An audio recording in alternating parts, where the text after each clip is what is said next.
Alright, peace, y'all. Peace.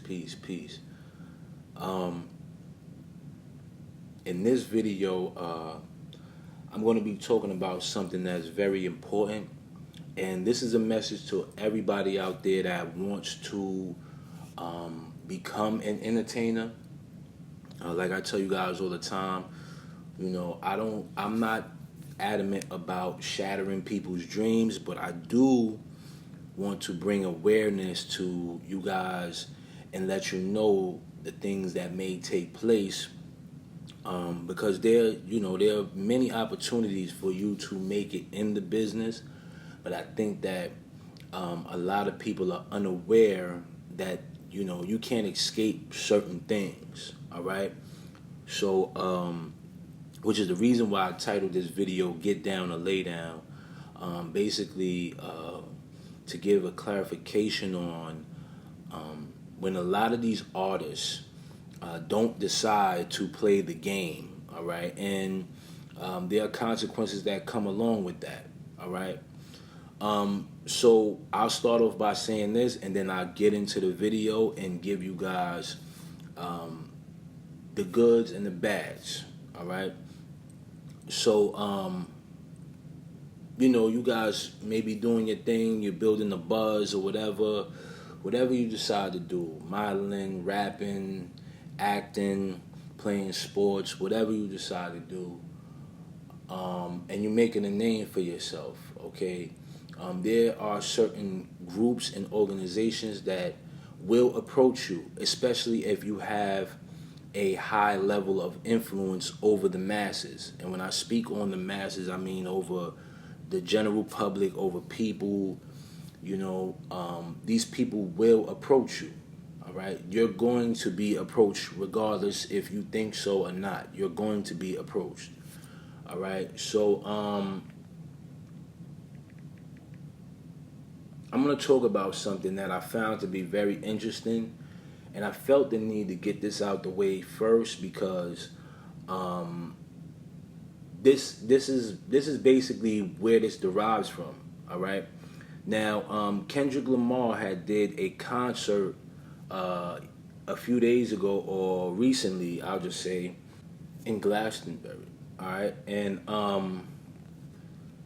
there were some things that I saw in this, concert that he did that kind of let me know, like, all right, when you play in this game, all right, because there's no ifs, ands, or buts about it.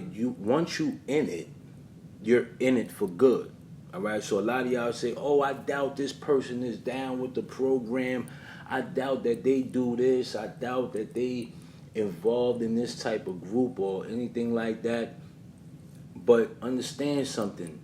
When these people, take these oaths when they first sign up for their contracts or with these agencies, all right, and they decide that they don't want to participate anymore, okay, they have to pick up some type of religion, but they still belong to these groups, okay? They still have to belong to these groups. They still have to play the game. They still have to enforce these rules on the general public, whether they know it or not. Won't be enough for them to say I was in Illuminati, but no, I didn't. I was thinking steeple, but I guess triangles are somehow they represent some kind of secret society. So I got to talk to my kids because they've been doing a lot of geometry lately.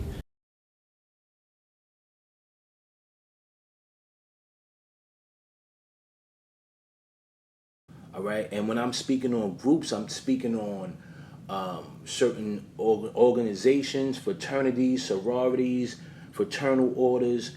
They have to participate in these things. It doesn't matter if you decide, okay, I'm playing with the devil today, and then 2 years from now, okay, you want to become a Hebrew Israelite and change your mind, okay, but you still belong to that group, though.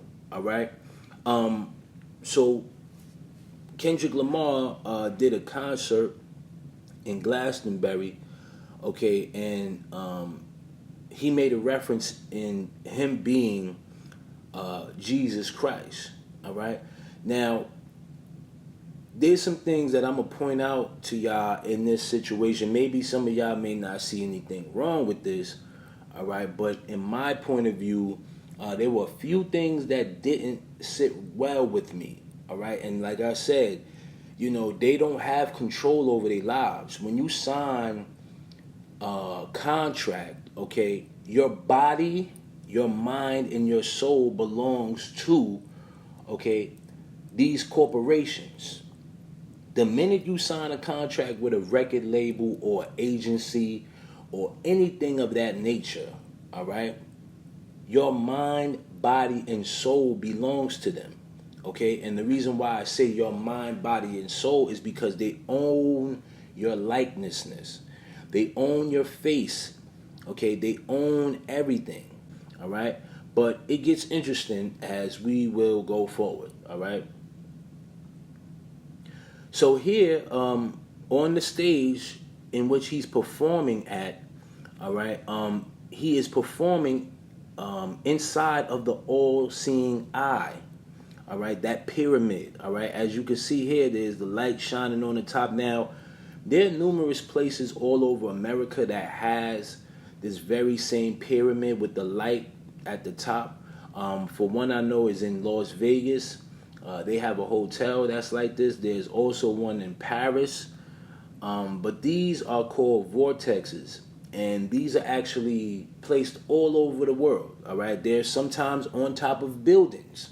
All right, but it'll go over your eye if you don't see it. All right, but him performing inside of this pyramid here just lets me know that he is not in control over what he does.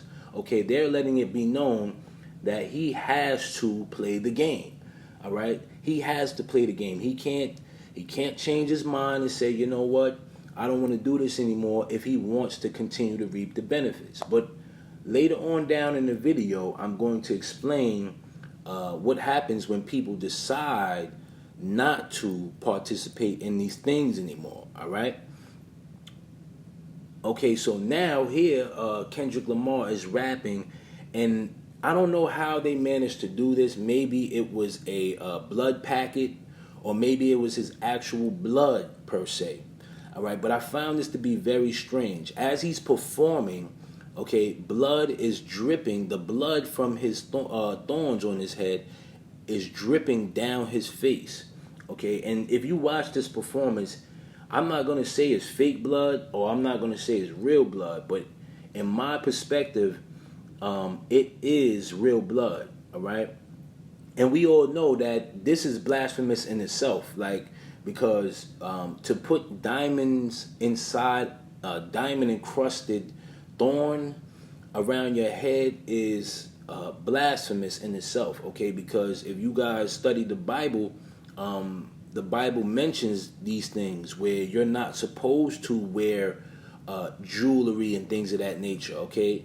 Representation of jewelry and flashiness and all of that stuff. So, I mean, I get where he was going, where he was saying, hey, I'm going to put this in the best representation as possible, but at the same time, it's very blasphemous. If you study the word and you know the word, there's certain verses that speak on these things. All right.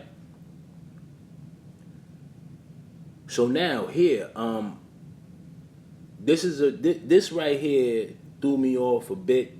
Okay, this threw me off a bit because if you guys can't see, Kendrick Lamar is performing in front of a mirror. Okay, he's performing in front of a mirror. So now when you see the thorns behind him on that big screen there, there's actually a mirror in front of him. All right, so now, like I said, when these people do concerts and things like that, a lot of artists have already mentioned the fact of using people's energy when they perform. All right, and it's kind of weird. All right, so now, if we take a very close look at this depiction right here, right, we see the men here dressed in white and black, and the women are dressed in red, all right? And we already know that these are satanic color schemes, all right? But like I said, I'm not blaming Kendrick Lamar for doing this, but he has no control, okay, over his career. When you sell your soul, you cannot go back on the offer. You have to participate in these type of things. And this was just a way for them to be blasphemous. All right, and it's more to come in this situation. It's very much more to come. Okay, so now, as you can see here, this is a representation of blasphemous in itself. Now, I just want to say this before I, go further in details on what I have to say. I salute Kendrick Lamar for keeping the black people, the black community together. But we all know that this is some sort of ritual. As you can see here, the brother is back there with his hand shaped in a Masonic fashion. Okay, and everyone is positioned, their arms or their legs are positioned in a pyramid fashion, or their arms are crossed. All right, and I mentioned about the arms being crossed and what that represents as well. Okay, but as he's sitting here and he's saying the words, Godspeed to women's rights. Godspeed to women's rights.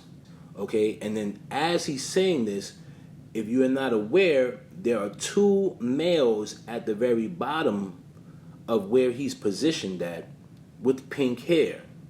Okay, with pink hair. All right, now, I have nothing against anyone that chooses a different sexual preference, all right, than myself. But when I see these type of things, I know for a fact that this is not approved.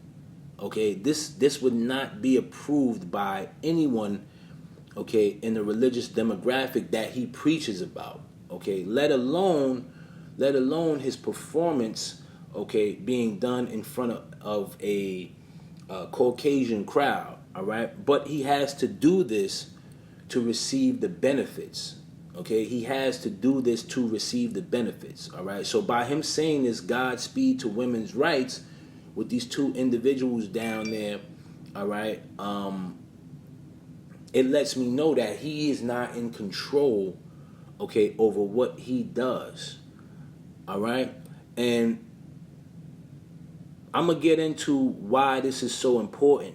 All right, and now, as he's saying Godspeed to women's rights, okay, Godspeed to women's rights, he storms off the stage. All right, he storms off of the stage. Okay, now, I'm going to get into some real details here. Okay, now, like I said, if you decide to join any type of fraternal order, sorority, or group that may benefit you as far as with leveling you up, okay, these corporations, these groups, they don't care about what you practice or worship, okay? They don't really care, okay? But you have to, okay, participate in certain things, okay? And if you don't get down with them and they know that you are a major influence, okay, you will wind up in situations like this, okay? Now, people have asked me about Young Thug and why is YSL going through this? Is this some sort of ritual? Okay, now, it has nothing to do with rituals. It has a lot to do with power. Okay, if you have a level of influence, okay, there is a slight bit of a problem with you not getting down with those people. All right, there's a slight bit of problem there because they know that you are able, okay, to steer the narrative of the people. We've seen this numerous of times, okay, where individuals have made statements and then mysteriously, okay, have been locked up afterwards, okay? Before this situation with Young Thug had taken place, he made a very bold statement by saying that people should not have children, okay, if they can't afford them.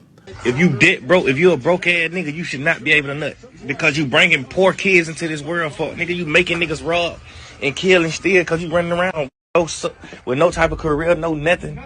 Having kids, now your kids growing up won't shit. Your kids growing up looking at Thug and his game. All right. Now, by him using logic and speaking this into the minds of people now, especially with we knowing the situation with Roe versus Wade, okay, we see that these type of situations are very detrimental to the public. All right, and I noticed that there is a particular way of thinking that they want to steer the narrative of the general public. Okay, they want people now. This whole situation of Roe versus Wade, in my opinion, all right, and I'm going to stay on this and get off of it very quickly. But this whole situation, okay, is a depopulation control manipulation tactic, okay, because they know if they take away the abortion clinics, all right, if they take away the abortion clinics, people will not want to have children. Okay, people will not want to have children, and they will be mindful of having intercourse unprotected. All right, so they know exactly what they're doing, and a lot of these, I'll say, a lot of the homosexuality is being pushed heavily towards the general public these days as well. All right, so there's a mission and a task that they want to push. All right, I'm going to do some more detail. I advise you guys too, if you guys are knowledgeable, do some details on why the Blue Party, I'll just say the Blue Party, pushes these type of agendas. I haven't looked too deep into it, but I would advise you guys to look into it if you can and analyze why they push this so heavily. All right. Now, when we take a look at situations such as Kodak Black, for instance, all right. Now, I'm a big fan of Kodak Black. I love his music. All right. This is not taking away anything from his personality or his music or what he does. All right. But at the very same time, I realize that there are things that goes on in the industry. Okay. When he wrote a letter, okay, stating that they were hurting him inside of jail, all right, and mysteriously, okay, everything is all good now. Okay, everything is all good now. This same situation happened with Meek Mill, okay, with Old Dirty Bastard, okay, as we see it now with Young Thug. There are so many artists that actually that have the opportunity to speak to the general public and, you know, derive the people's minds. Okay, now as we know, if you know like I know, you don't really hear too many people coming out as of now speaking against the industry. All right, if you pay very close attention, a lot of these artists and entertainers are very quiet when it comes to certain things that take place in the industry. Okay, because they kind of want these things to die out. Now, all right, in this interview here that Suge Knight had mentioned, the punishments of not going along with what they choose for you to do. They was able to say, okay, Dre, we want you on Interscope and treat you better, give you more money. That would have been fine, but what they would do is they would give an artist money, but they would still charge it back to me. And I think one of the situations is that they was able to pull they scheme and their ideas off by me being in prison. Because there's two things that I always say, being from the ghetto, either they're going to take the money from you, which you'll be an OJ, and if they can't take the money from you, they take you from the money. The only way they take you from the money is by you dying, deaf, or in prison.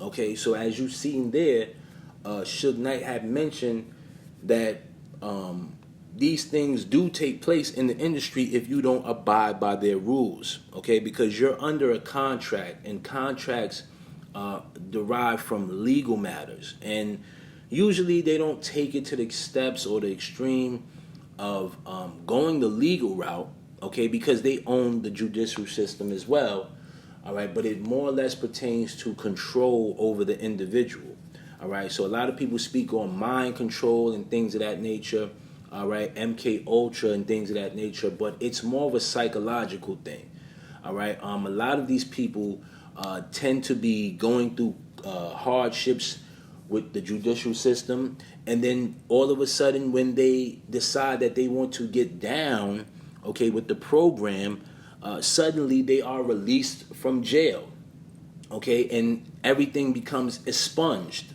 all right. They have what they have, what you would call diplomacy, okay, and we must take knowledge of this, okay. So let's go hand in hand and do a recap on what I was basically saying. All right. So when you have a level of influence over the general public, all right, these groups and organizations, they will reach out to you, all right, and possibly persuade you to join them, all right. And if you don't join them, all right, they will punish you, okay. They will find ways to punish you. So with that being said, okay, I hope I spoke on this in a broad standpoint and gave you guys some clear understanding on what really takes place. So if you guys out there decide that you want to sign a record deal and want to be a part of this industry or want to model or play sports, you have to understand there are certain levels, okay, that will not allow you to move further, all right. And unless you decide to play the game along with them, all right.